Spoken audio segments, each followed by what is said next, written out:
بسم اللہ الرحمن الرحیم۔ السلام علیکم ویورز، کیسے ہیں آپ لوگ؟ امید ہے خیریت سے ہوں گے۔ آج میں اپنے استاد جی سے یہ سوال کرنا چاہتا ہوں کہ مدارس کے طلباء کو کی نظر سے دیکھا جاتا ہے، کیا وہ واقعی اس مقام کے قابل ہیں؟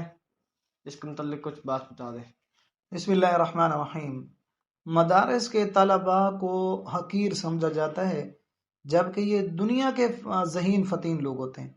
اللہ نے جو ملکہ ان کو دیا ہوتا ہے، جو ذہانت اور فطانت اللہ رب العزت نے مدارس کے طلباء کو دیا ہوتا ہے، تو اس کا مقابلہ دنیا کی کوئی ذہین اور فتین شخصیت نہیں کر سکتی۔ اللہ نے ایسی ان کو ذہانت دی ہوئی ہوتی ہے۔ حقیقت میں یہ ہوتا ہے کہ جب تک آپ پھول کے قریب نہیں آئیں گے تو پھول کی خوشبو آپ محسوس نہیں کر سکیں گے۔ یہ خوشبو، یہ پھول ہوتے ہیں۔ تو ایک مطلب گلاب کا پھول ہے، وہ دور ہے، آپ کیا پتہ چلے گا؟ گلاب کا نام تو سنا ہے، آپ گلاب کے بارے میں دو ذہن ہو سکتے ہیں، بھئی یہ گلاب کے پھول اچھے نہیں ہوتے، اس کی خوشبو اچھی نہیں ہوتی۔ ایک یہ کہ اس کی خوشبو اچھی ہوتی ہے۔ پتہ کب چلے گا؟ پتہ تب چلے گا جب آپ اس کے پاس جائیں گے تو پھر خوشبو آپ کو محسوس ہوگی اور لوگوں کو آپ بتا سکیں گے کہ بھی پھول سے خوشبو آتی ہے۔ تو اسی طرح جب تک طلباء کے پاس نہیں جائیں گے، علماء کے پاس نہیں جائیں گے، تو ان پھولوں کی خوشبو آپ کو کیسے محسوس ہوگی؟ جب آپ کو خوشبو محسوس ہوگی پھر لوگوں کے منہ پہ تماچا ہوگا کہ بھی یہ تو انمول پھول ہیں، اللہ کی طرف سے ان کو بہت زیادہ ذہانت اور فطانت عطا فرمائی ہوتی ہے۔ یہ بہت ولی اللہ لوگ ہوتے ہیں، بڑی پاک اور مقدس لوگ مخلوق ہوتے ہیں۔ طلباء جو ہے یہ کوئی انوکھی مخلوق نہیں، ہم میں سے ہوتے ہیں، یہ انسان ہوتے ہیں، ہمارے معاشرے کے افراد ہوتے ہیں، اگرچہ اس کو ہم معاشرے سے الگ تھلگ سمجھتے ہیں، کٹے ہوئے لوگ سمجھتے ہیں، ایسی بات نہیں ہے۔ ہمارے طلباء اور جو ہے ہوتے ہیں مدارس اور مساجد کہ اللہ نے ان کو بہت زیادہ نوازا ہوتا ہے، اور اکثر تو وہ ہوتے ہیں، ہمارے استاد جی فرمایا کرتے تھے بھائی دور حدیث میں جس طالب علم کو نبی علیہ الصلوۃ والسلام کی زیارت نہیں ہوئی تو اس نے ایسے یوں سمجھے کہ 8 سال فضول ہی پڑے ہیں۔ تو اکثر وہ ہوتے طلباء ہوتے ہیں، اکثر میں کہہ رہا ہوں بلکہ سارے تقریباً، جنہوں نے آقا مدنی کریم صلی اللہ تعالی وسلم کی زیارت نصیب ہوتی ہے۔ ایک طالب علم تھا، جامعہ اشرفیہ کے اندر پڑھتا تھا۔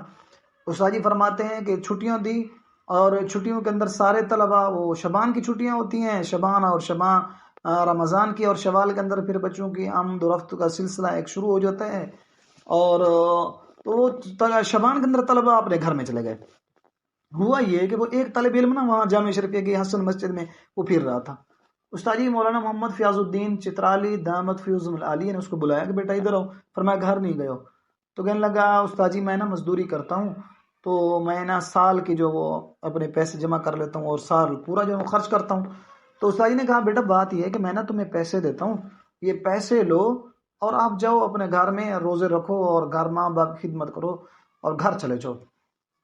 وہ طالب علم نا رو کے استاد جی کو کہنے لگا استاد جی میں نا میرا ایک راز تھا، میں اس کو نا فاش نہیں کرنا چاہتا تھا، پر آپ نے اصرار فرمایا تو میں بتا دینا چاہتا ہوں۔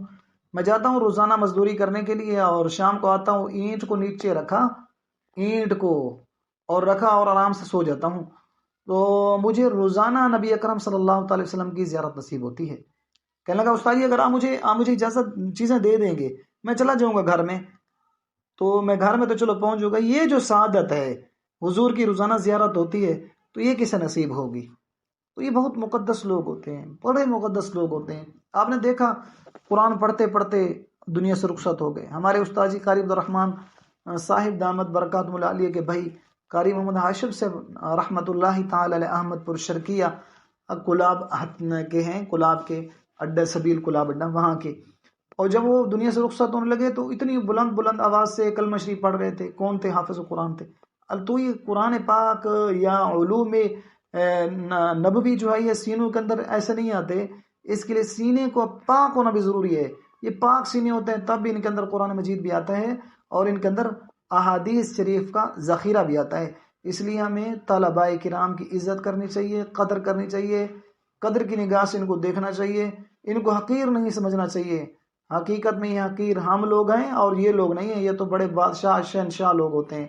اس لیے طلباء سے کبھی بھی ٹکر نہیں لینا چاہیے، طلباء کو کبھی بھی ہم جو ہے وہ میلی نگاہ سے نہ دیکھیں، ہمیشہ جب بھی دیکھیں تو ہمیشہ قدر کی نگاہ سے دیکھیں اور ان کا احترام کریں۔ اللہ پاک ہمیں طلباء کی قدر کرنے کی توفیق نصیب فرمائے۔